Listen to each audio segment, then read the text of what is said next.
Episode 5 Respecting Leaders in a Democracy. Respect for politicians is in short supply in our times. Most citizens of contemporary democracies seem to tolerate, not respect, those they elect.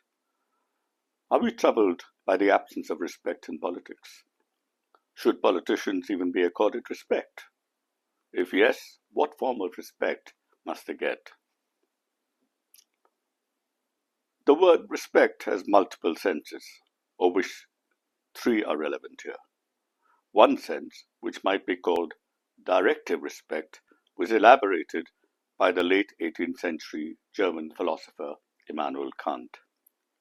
For him, respect has the force of an authoritative moral instruction or directive. Kant understood that humans in their social interactions can never entirely eliminate using one another for personal benefit. When I approach a conductor in a bus, I do not do so out of love, affection, or curiosity, but with one goal in mind: to purchase a ticket to travel.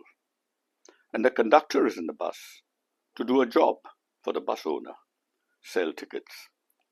All of us, the passengers, the conductor, the driver, and the bus owner, relate to each other as instruments to achieve our respective ends: travel home, earn a livelihood, make profit, and so on. However, Kant argued that while this may well be so, each must also keep in mind that we are moral agents with distinct purposes. We have our own subjective take on the world and the capacity to endow the world with meaning, purpose, and value. In short, we have inherent dignity that imposes limits on the extent to which we can use each other for personal benefit. I can't treat the bus conductor as a mere thing to be pushed around, offended, or humiliated, even as I buy the ticket from him. I must respect him. To reiterate, this quality of dignity that inheres in a person is the ground for a moral directive not to treat someone only as an instrument to realize my purpose, but also always as a person with distinct purposes of her own. Dignity demands respect. Put differently, to respect others is not just to have an attitude, but also to act towards humans in a way that does not merely use them. This is what makes it a form of directive respect. In addition to being directive, Kant's notion is also egalitarian. This is because each of us commands this respect regardless of our differential social status, position, class, gender, race, talent, or achievement.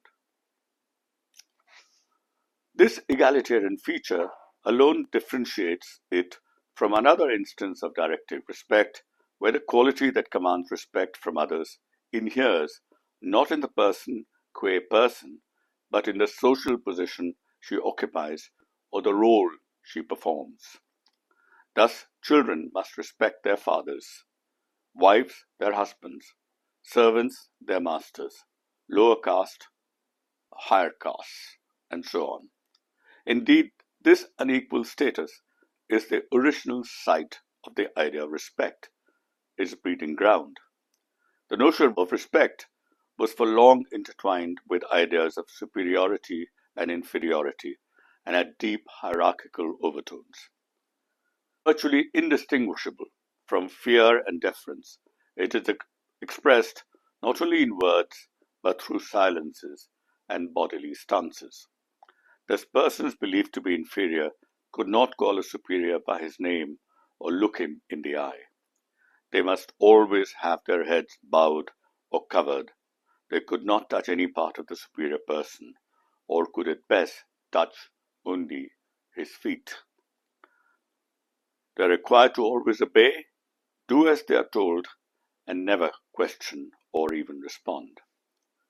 This hierarchical notion of directive respect has not disappeared from our society, as many of us had hoped, and continues to permeate social relations.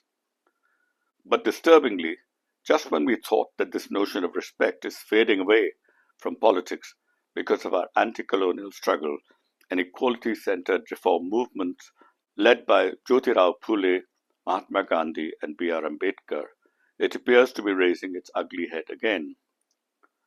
Revived here is the older, deeply hierarchical idea of respect or deference, which brooks no dissent, muffles voices, and demands unquestioning silence from all. It is also being used to elicit obedience to a supreme leader. This appears to be happening not only in India but in many other parts of the world. I've been told that many conversations between Trump loyalists and his critics come to an abrupt halt because of the complaints that the critics did not respect the president. The Hungarian Prime Minister Viktor Orban said that any attack on his policies is a sign of disrespect for Hungary. The Turkish writer H.A. Temulkaran drew attention to similar demands made by the Turkish President Erdogan. When charged with rigging the polls, Mr. Erdogan claimed that this showed disrespect to the people of Turkey and their choice. The hierarchical notion of respect is a one-way street and incompatible with the very idea of democracy. The egalitarian notion of respect, articulated by Kant, a perfect riposte to respect as deference, is presupposed by democracies and relevant as a value to relationship among citizens, but is too general to be of use in the specific context of citizen-ruler relationship. Does this mean then that respect for politicians is entirely dispensable in democracies? I don't think so. 4. Another kind of respect exists. This is owed to people not because of what they are or their social position, but by virtue of what they have achieved. This may manifest in some praiseworthy qualities of character, such as moral integrity, or skills perfected through hard work, such as by a cricketer. This respect consists in an attitude of positive appraisal of the person's moral qualities or non-moral skills. Here, respect is not presumed, but earned.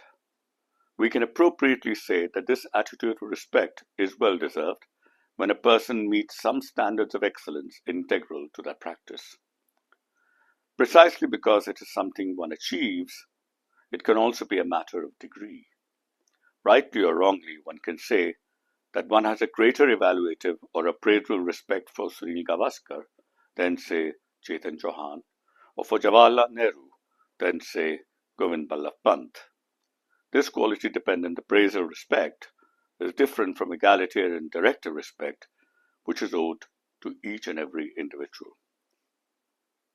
It is this notion of evaluative respect or appraisal respect that is relevant in democratic politics. Politicians occupy a contingent political position where they have a job to perform, work for the common good, ensure that everybody is treated as an equal, ensure that no one suffers negative discrimination at the hands of the government, get people what they need, ensure that there is peace and justice. Also, that they work truthfully, sincerely, transparently. When politicians achieve these goals and behave in accordance with the highest standards of political morality, they earn our respect. When they fail to do so, we begin to disrespect them. There is no question of hierarchical respect or deference to our leaders in modern democratic politics. It's a right to question, challenge, and criticize our politicians. All power wielders must submit to these demands. All of us, the ruler and the ruled, are bound by norms of egalitarian respect more generally and by evaluative respect specific to democratic politics. To our politicians, we can only say, perform well and earn our respect. Thank you.